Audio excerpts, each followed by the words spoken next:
Hello दोस्तों, welcome to my channel. दोस्तों, आज की वीडियो में एसएससी कांस्टेबल जीडी के प्रीवियस ईयर सीरीज में आप देख सकते हैं कि 25 जनवरी को पूछे गए शिफ्ट नंबर 3 में जितने सारे क्वेश्चंस होंगे मैथ्स का, इन सबको हम लोग सॉल्व करने वाले बेहतरीन तरीके से।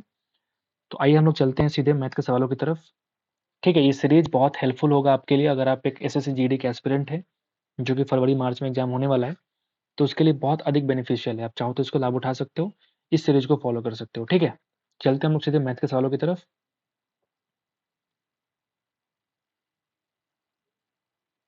ठीक है, आप देख सकते हैं पहला सवाल आ चुका है। पहला सवाल क्या बोलता है भाई कि अगर 10,000 रुपए की राशि वार्षिक रूप से चक्रवृद्धि की जाने वाली एक निश्चित ब्याज दर पर 2 वर्ष में 12,100 रुपया हो जाती है, तो 4 वर्ष के बाद कितनी हो जाएगी, आपसे पूछ रहा है। ठीक है भाई, आपसे पूछ रहा है कितनी हो जाएगी। अब मुझे बताओ, यहाँ पे आपको दिख रहा है कि 10% रेट होगा। कैसे दिख रहा है बता रहा हूं मैं। अगर मैं 2 वर्ष की बात करूं तो मैं कह सकता हूं कि 10,000 की वैल्यू अगर 12,100 रुपया हो जाती है, मतलब अगर मैं काटूंगा इसको 2 जीरो, तो बन जाएगा 100 की वैल्यू 121। यानी ये तुम्हारा कुछ और नहीं बल्कि पी और ए का रेशियो है। प्रिंसिपल अमाउंट और अमाउंट यानी कि मिश्रधन का रेशियो है 2 साल के बाद। मतलब मैं कह सकता हूँ कि ये 10 का स्क्वायर है और ये 11 का स्क्वायर है। यानी कि पहले साल 10-11 का रेशियो रहा होगा, यानी कि रेट कितना रहा होगा भाई, 10%। अगर मैं 4 साल की बात करूं तो 10% का 4 साल में जो कंपाउंडिंग होता है वो 46.41% हो जाता है। आपने याद किया होगा, 46.41% हो जाता है।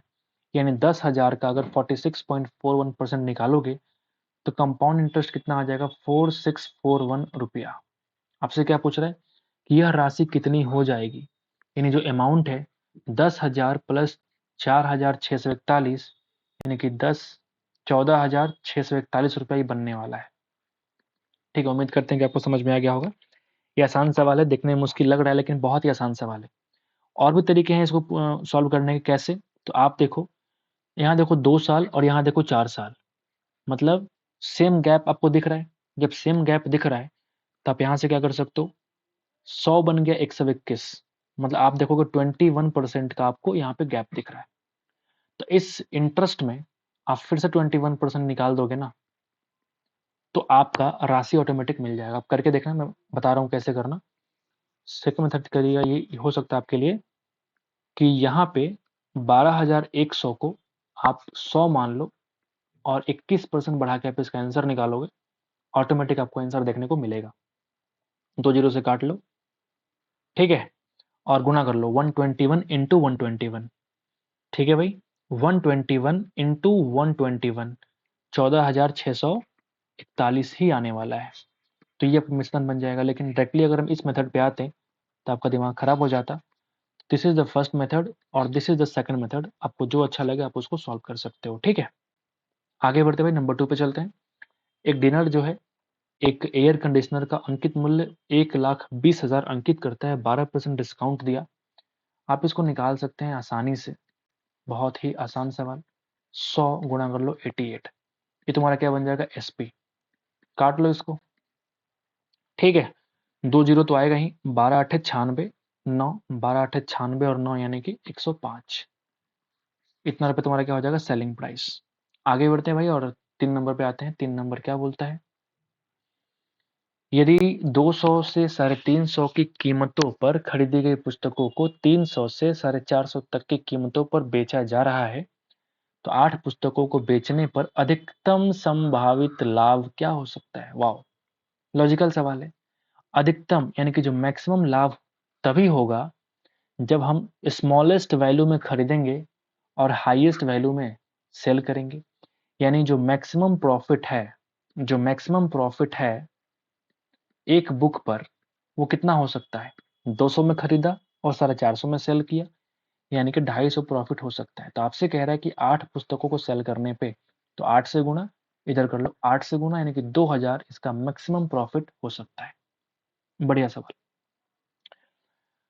मिट्टी के तेल और पेट्रोल से बने 65 लीटर के मिश्रण में मिट्टी के तेल और पेट्रोल का जो अनुपात है वो 3:2 है। तो मिट्टी के तेल को मोबाइल लिख रहा हूँ और यहाँ पे लिख रहा हूँ मैं पेट्रोल। ठीक है, तो आप बताओ 3:2 मतलब हो जाएगा कि इस मिश्रण को 4:5 करने के लिए दिए गए मिश्रण में कितने लीटर पेट्रोल को मिलाना चाहिए। ठीक है, कोई बात नहीं। तो अगर इसको हम कन्वर्ट करेंगे रियल वैल्यू में, तो 5 से काटोगे 13, तो 13 तिया 39 और 13 दूना 26। आपसे कह रहा है कि इस अनुपात को 4:5 में कन्वर्ट करना है। मतलब आपसे कह रहा है कि ये जो है मिश्रण में कितना पेट्रोल को मिलाना चाहिए। समझ गए बात। तो आपसे कह रहा है भाई कि इसको हम कन्वर्ट करेंगे 4:5 में, यानी कि 39 अगर 4 के बराबर है। कुछ मिस्टेक कर रहा हूँ क्या? इसको जो है 4:5 के रेशियो में कन्वर्ट करने के लिए मिश्रण में कितने लीटर पेट्रोल को मिलाना चाहिए। अच्छा, पेट्रोल को मिलाना है, हमें और भी तरीके से सोच सकते हैं। अच्छा, मिस्टेक हो गई मेरे से, कोई बात नहीं, दोबारा कर लेते हैं। 3:2 अगर है, तुम्हें करना है 4:5, लेकिन आपने मिलाया क्या? पेट्रोल को, यानी कि इसको हमको सेम करना है। तो सेम करेंगे, ऊपर कर लो 4 से मल्टीप्लाई और नीचे कर लो 3 से मल्टीप्लाई। तो मैं कह सकता हूँ 4 तिया 12 और 4 दूना 8, ये बन जाएगा 3, तो 4 तिया 12 और 5 तिया 15। ठीक है भाई, ठीक है ना। आपसे कह रहा है कि कितना पेट्रोल को मिलाएंगे, तो आप बोलेंगे +7 किया हुआ है। 65 जो है ये बटा है 12, 8, 20 की वैल्यू के बराबर आपको निकालना है 7 की वैल्यू। बोलिए ना। तो अगर मैं डिवाइड करूंगा तो कितना आ जाएगा बताओ। 7 छक 42, 7 पचे 35, यानी कि 42 और 35, यानी कि 7 छक 42, 420 और 35, यानी कि 455/20। अगर तुम इसको डिवाइड करोगे तो एक अगर जीरो को हटाएंगे तो यहाँ आ जाएगा डेसिमल, यानी कि 22.75 हमको लीटर पेट्रोल को मिश्रण करना पड़ेगा। ठीक है, तो क्या हो जाएगा, आप इसका आंसर निकाल सकते हैं। आगे बढ़ते हैं भाई। और यहाँ पे सवाल है कि यदि एक संख्या ए जो है वो 18 से डिविजिबल है, एक अन्य संख्या बी जो है वो 12 से डिविजिबल है, तो ए स्क्वायर माइनस बी स्क्वायर किससे डिविजिबल होगी। तो इस तरह के सवाल का बेस्ट तरीका होता है कि आप क्या कर लो, एक संख्या मान लो ए जो कि 18 से क्या है डिविजिबल, हम उसको 18 ही मान लेते हैं। एक संख्या बी मान ली जो कि 12 से डिविजिबल है, उसको हम 12 ही मान लेते हैं। अब क्या करो कि 12 सॉरी ए स्क्वायर माइनस बी स्क्वायर, यानी कि ए प्लस बी इंटू ए माइनस बी निकाल लो 6। तो आप देखें जो वैल्यू आई 180, ये किससे डिविजिबल है, ऑप्शन में चेक कर लो।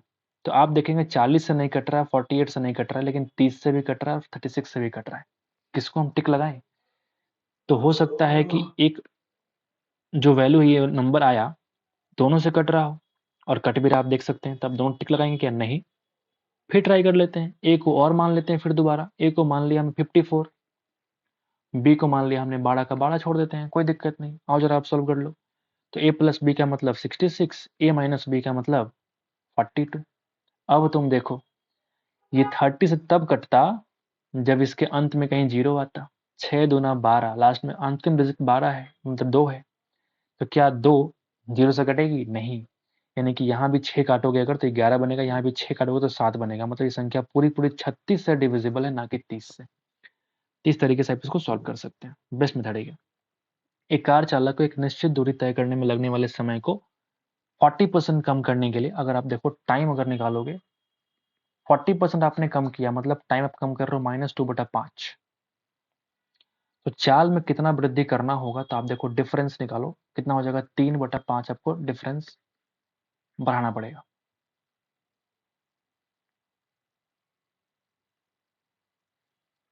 या फिर आप और भी तरीके कैसे लगा सकते हैं, मैं कर रहा हूं देखो।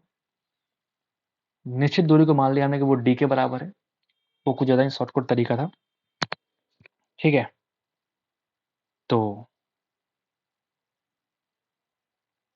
डी मान लिया हमने, तो लगने वाले समय को 40% से कम किया। तो चाल में मान लीजिए इसका स्पीड है v, टाइम लग रहा है t। आप t को चाहते हैं कि ये 40% से कम हो जाए, यानी t/5 इंटू 3, सिर्फ 60% टाइम लगे। तो अगर तुम्हारा टाइम इतना हुआ और डिस्टेंस तुम्हारा सेम ही है, तो क्यों ना हम पहले v निकाल लें। v d अपॉन v कितना आ जाएगा बताओ। D upon 3t/5, 3t/5। और इस वाले केस में अगर फर्स्ट केस की बात करें तो d अपॉन टी जो होगा वो b के बराबर है। मतलब मैं कह सकता हूँ 5 को भेजो ऊपर, यानी कि इसको लिखो 5d/3t, यानी कि 5/3 और d और बटा टी का वैल्यू कितना है, b के बराबर। मतलब ये जो v बन जाएगा ये 5/3 v बन जाएगा। समझ रहे बात? v पुरनका सिर्फ v है, लेकिन नयका वाला 5v/3 बन गया। तो आप देखेंगे रेशियो कितना बन जाएगा, तो आप बोलेंगे 3:5 का रेशियो बन जाएगा, v1 और v2 का रेशियो। तो कितना इंक्रीमेंट हुआ है, तो आप बोलेंगे 2/3। इसको हम लोग क्या बोलते हैं, 66 इंटीजर 2/3%। ये बढ़िया सवाल आपको देखने को मिला है, ये बढ़िया सवाल जो आपको देखने को मिला है। ठीक है, आगे बढ़े। एक व्यक्ति जो है जो दौड़ने का अभ्यास करता है, दूरी के पहले आधे हिस्से को 4 किलोमीटर पर घंटे की चाल से और शेष जो आधी दूरी है उसको 6 किलोमीटर पर घंटे की चाल से अगर दौड़ता है तो उसका औसत चाल ज्ञात करें। आधी दूरी मतलब डिस्टेंस हमारा सेम है, तो हम कुछ नहीं करेंगे, 2xy upon x plus y. Distance से हमें कुछ नहीं करना है, लगा दो फॉर्मूला, ये तुम्हारा एवरेज स्पीड का फॉर्मूला है। ठीक है, आओ जरा सॉल्व कर लो। तो आप देखेंगे 2 टाइम्स 4 × 6 / 6 = 10, 24 तो 48/10 यानी कि 4.8 किलोमीटर पर आवर। बेलन की त्रिज्या और हाइट दे रखी है, तो बेलन का वक्र पृष्ठीय क्षेत्रफल और कुल पृष्ठीय क्षेत्रफल क्रमशः क्या होंगे। यानी आपसे कह रहा है कि 2πRh भी निकालो एंड 2πr+h भी निकालो। ठीक है, अगर तुम्हारा त्रिज्या 91 है, ठीक है, अगर त्रिज्या सिर्फ 7 होता तो 2πr की वैल्यू 44 होती है, लेकिन ये 13 गुना है तो 13 से कर दो मल्टीप्लाई। हाइट कितना, 5/2 एंड इसको निकालोगे फिर से, देखो 44 इंटू 13 r+h यानी कि कितना बनेगा 93.5। समझ गए बात? आओ जरा सॉल्व कर लो। 2 से कट जाएगा 22 बार में, तो 22 गुणा 65 कितना बनेगा, 22 गुणा 65 नहीं, 65 650 गुणा 2 यानी कि 1300 और 130 यानी कि 1300, 65 गुणा 2 यानी कि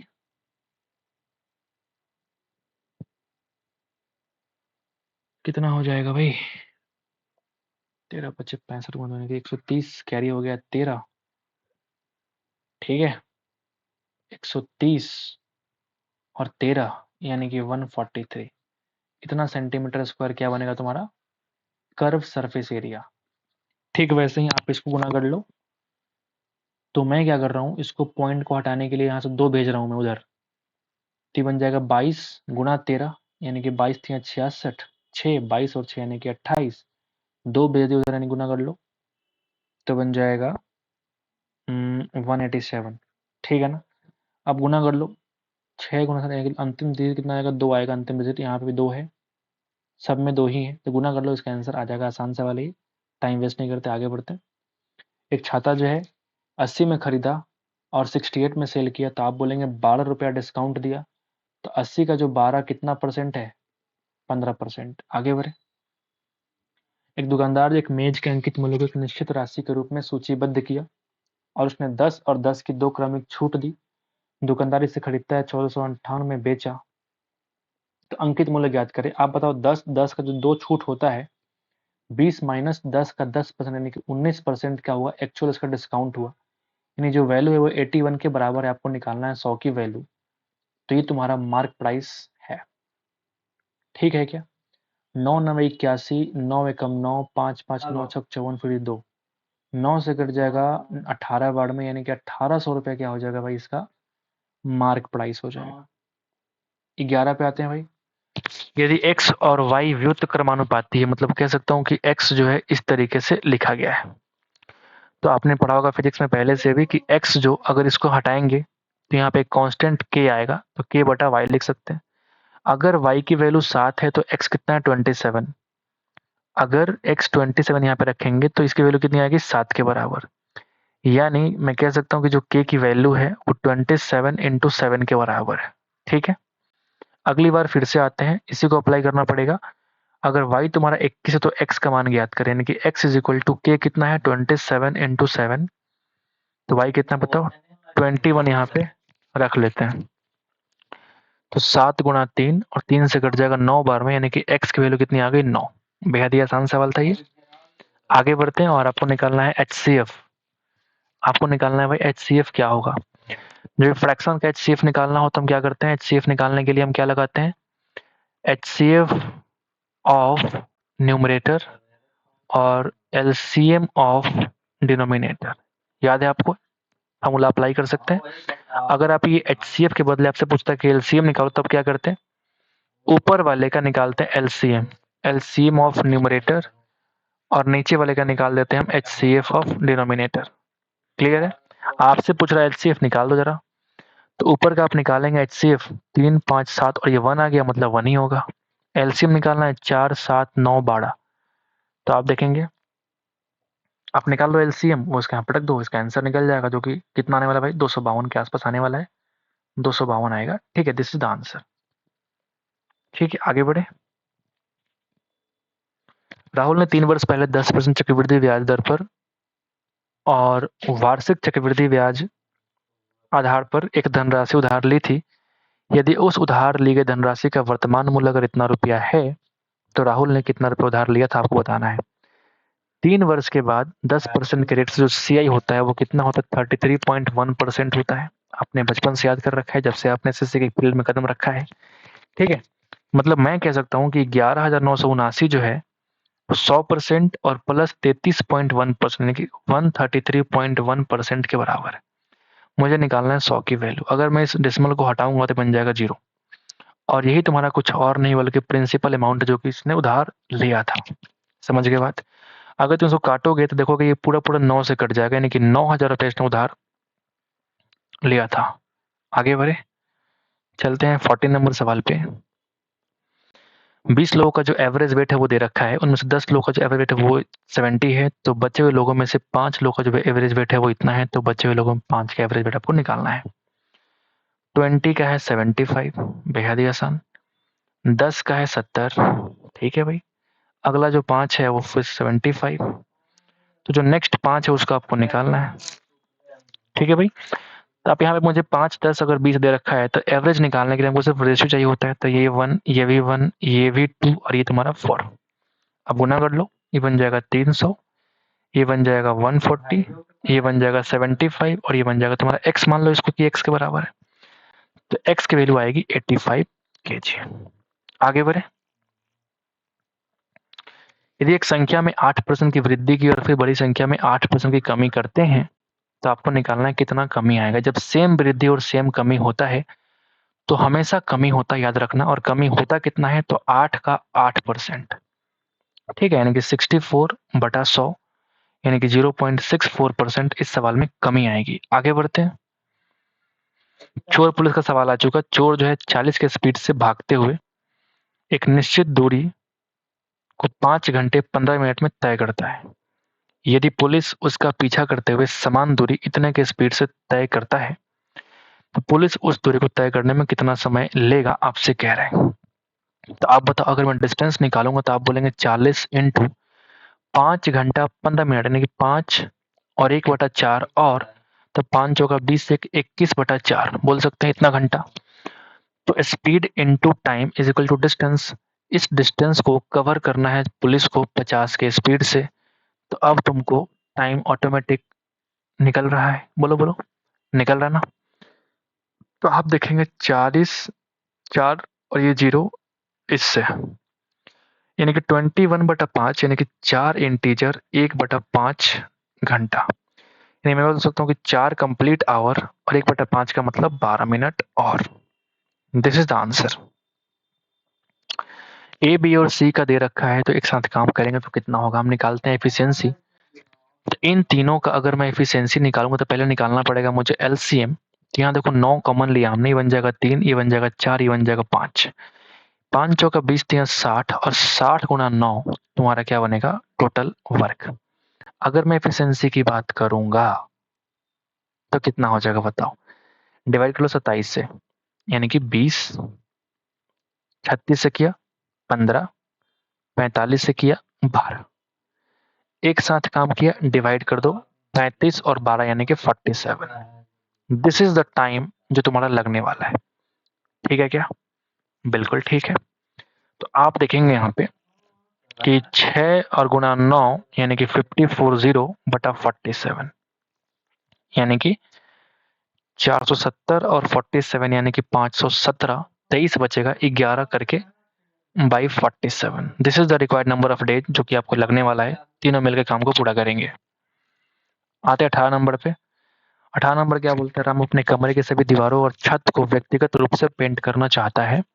केवल दीवार और छत की बात करता है। उसने अपने कमरे को पेंट करना शुरू किया और 16 मीटर स्क्वायर क्षेत्र को 16 मीटर स्क्वायर क्षेत्र को पेंट करने के बाद 4 लीटर का पेंट का टीन खाली हो गया। मतलब एक टीन में 4 लीटर पेंट है। लिख के चलते हैं, यदि पेंट किए जाने वाले उस कमरे का कुल क्षेत्रफल 176 मीटर स्क्वायर है तो शेष क्षेत्र को पेंट करने के लिए कितने पेंट के टीन की आवश्यकता हो, कितने पेंट की नहीं बल्कि पेंट के टीन की आवश्यकता आपसे पूछ रहा है।